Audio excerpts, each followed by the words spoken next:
Assalamualaikum warahmatullahi wabarakatuh. Perkenalkan, nama saya Sabira Sana Sakina dari Psikologi B Universitas Muhammadiyah Bandung. Di sini saya akan menjelaskan tentang teknologi informasi dan komunikasi untuk memenuhi salah satu tugas ujian akhir semester dari mata kuliah TIK.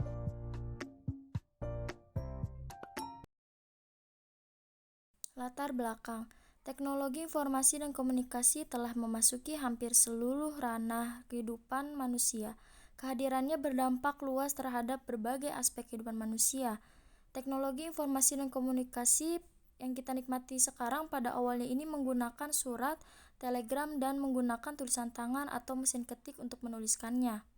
Perkembangan yang sangat pesat dalam teknologi informasi dan komunikasi ini dapat dinikmati oleh semua orang, pribadi, kehidupan, gaya hidup, gaya berpikir, dan segala aktivitas yang berkepentingan dengan teknologi informasi dan komunikasi. Akan tetapi, tidak semua orang mengetahui teknologi informasi dan komunikasi yang telah berhasil menguasai dunia ini. Mengetahui teknologi informasi dan komunikasi ini akan menambah pengetahuan dan informasi kepada diri sendiri atau kepada semua orang untuk mengenal lebih dekat tentang teknologi informasi dan komunikasi itu sendiri. Pembahasan yang akan dibahas dari materi ini, yang pertama itu ada sejarah perkembangan TIK di Indonesia. Yang kedua, pengertian teknologi informasi dan komunikasi. Yang ketiga, fakta-fakta yang terjadi di lingkungan. Yang keempat, dampak positif dan negatif dari pengguna TIK. Yang kelima, opini dan solusi. Pembahasan pertama mengenai sejarah perkembangan TIK di Indonesia. Sejarah TIK di Indonesia sendiri dimulai dengan kehadiran radio pada tahun 1925. Kehadiran radio ini kemudian memunculkan banyak stasiun radio yang menyiarkan berita di Indonesia. Kemudian di tahun 40, setelah kemunculan radio, televisi menggeser peran radio sebagai alat informasi utama di Indonesia kala itu. Tahun 1962, televisi hadir di tengah masyarakat dan stasiun pertamanya adalah TVRI. Kemudian tahun 1988, internet hadir dan mulai memanjakan segala kebutuhan masyarakat Indonesia kala itu. Hingga tahun 2000 dan sekarang internet mulai menjadi kebutuhan masyarakat di Indonesia. Pembahasan kedua mengenai pengertian teknologi informasi dan komunikasi. Teknologi informasi dan komunikasi adalah payung besar terminologi yang mencakup seluruh peralatan teknis untuk memproses dan menyampaikan informasi. TIK mencakup dua aspek, yaitu teknologi informasi dan teknologi komunikasi. Teknologi informasi adalah teknologi yang mampu membantu manusia dalam mengkomunikasikan dan menyebarkan informasi. Sedangkan teknologi komunikasi adalah peralatan, perangkat keras atau hardware yang mengandung nilai-nilai sosial yang memungkinkan setiap individu untuk mengumpulkan, memproses, dan saling tukar-menukar informasi dengan individu-individu lain. Jadi, teknologi informasi dan komunikasi adalah segala kegiatan yang berkaitan dengan membuat, menyimpan, mengumpulkan, menyebar, dan memproses setiap informasi. Pembahasan ketiga yaitu mengenai fakta-fakta teknologi informasi dan komunikasi.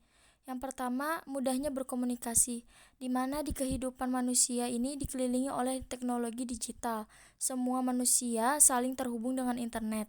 Apalagi dengan munculnya sosial media sekarang ini seperti Facebook, Twitter, Instagram, WhatsApp, dan lain-lain. Seseorang bisa menyebarkan informasi melalui media sosial tersebut. Selain itu, seseorang juga bisa saling menjalin silaturahmi dengan teman atau saudara yang berada jauh di sana. Di zaman sekarang ini, kita bisa memanfaatkan fitur video call sehingga tetap terhubung tanpa ada batas waktu dan wilayah. Yang kedua, ada internet lebih berkuasa daripada pulsa. Era digital adalah suatu tanda kemajuan internet. Seseorang individu lebih memilih kehabisan pulsa ketimbang kehabisan paket internet. Dan adapun seseorang bahkan lebih memilih tidak makan daripada tidak ada akses internet. Jika paket habis, individu ini tersebut cenderung akan mencari koneksi wifi.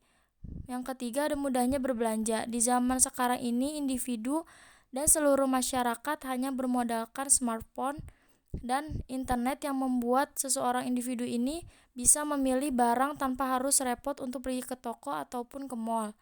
Kita sudah bisa memilih barang sesuai kebutuhan, mulai dari kebutuhan pokok, fashionable, souvenir, bayar listrik, bayar pulsa, bayar tiket kereta api, bayar paket data, sampai dengan membeli game online. Kita bisa pilih barang dan harga sesuai kondisi dompet. Pembahasan keempat mengenai dampak positif teknologi informasi dan komunikasi. Yang pertama, keefektifan biaya dan waktu. Misalnya saat mengajar, kini telah ada teknologi pembelajaran secara online. Jadi guru atau dosen tidak perlu repot untuk datang ke sekolah atau kampus, cukup menerangkan pembelajaran lewat media internet kepada anak muridnya atau mahasiswanya. Yang kedua, masyarakat tidak perlu lagi membeli koran untuk mengetahui informasi mengenai berita. Cukup dengan membuka internet, kita sudah dapat membaca berita melalui media online dan tidak mengeluarkan biaya. Yang ketiga, kemampuan individu dalam mencari dan mengumpulkan data untuk bahan diskusi dapat mereka dapatkan dengan cepat dan akurat melalui media berbasis teknologi. Selanjutnya ada dampak negatif teknologi informasi dan komunikasi. Yang pertama, adanya kenakalan dan tindak penyimpangan di kalangan remaja dengan mengakses situs porno dan oknum-oknum yang menggunakan media sosial dan internet. Yang kedua, manusia menjadi malas karena telah dimanjakan oleh teknologi. Yang ketiga, berkurangnya sosialisasi, kurangnya proses tatap muka atau face to face karena pesatnya perkembangan alat komunikasi. Hal ini dapat menyebabkan komunikasi menjadi hampa.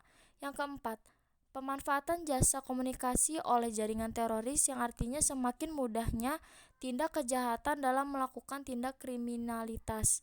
Yang kelima, perbedaan kepribadian pria dan wanita. Banyak pakar yang berpendapat bahwa kini semakin besar porsi wanita yang memegang posisi sebagai pemimpin, baik dalam dunia pemerintahan maupun dalam dunia bisnis. Pembahasan kelima ada opini. Teknologi informasi dan komunikasi ini sangat dibutuhkan di masa seperti ini. Yang paling umum digunakan oleh masyarakat adalah teknologi yang berkaitan dengan sosial media, di mana memudahkan kita untuk kegiatan, beraktivitas, dan menghibur diri kita sendiri. Kemajuan teknologi informasi juga berpengaruh signifikan pada seluruh masyarakat yang berada di dalam negeri atau di luar negeri, di mana pengaruhnya ini mereka dapat mudah menyimpan data, mengorganisasi, berkomunikasi, dan melakukan pengambilan terhadap berbagai data. Dengan teknologi yang semakin canggih, dimanapun dan kapanpun kita bisa mengetahui atau mencari tahu informasi dari TV, handphone, dan internet dengan mudah. Teknologi komunikasi yang memungkinkan tersebarnya informasi dalam waktu yang sangat cepat. Jadi teknologi informasi dan komunikasi memiliki manfaat, mempermudah dalam hal mencari informasi dan melakukan komunikasi. Itu tergantung bagaimana kita bisa menggunakan teknologi informasi dan komunikasi ini dengan benar, baik, dan bermanfaat. Pembahasan terakhir mengenai solusi. Seiring perkembangan zaman, semakin canggih teknologi informasi dan komunikasi, kita sebagai masyarakat dapat mempergunakan teknologi informasi dan komunikasi ini sebagai sarana dan prasarana yang baik dalam mendukung dan menunjang seluruh aktivitas kita, sehingga terciptalah iklim yang sehat dan terjaga antar sesama pengguna teknologi informasi dan komunikasi yang baik di seluruh dunia ini. Dan kita tidak menyebarkan atau mempercayai begitu saja tentang berita hoaks, sebagaimana terlihat bahwa kecanggihan teknologi yang salah ini dipergunakan oleh orang-orang yang tidak bertanggung jawab.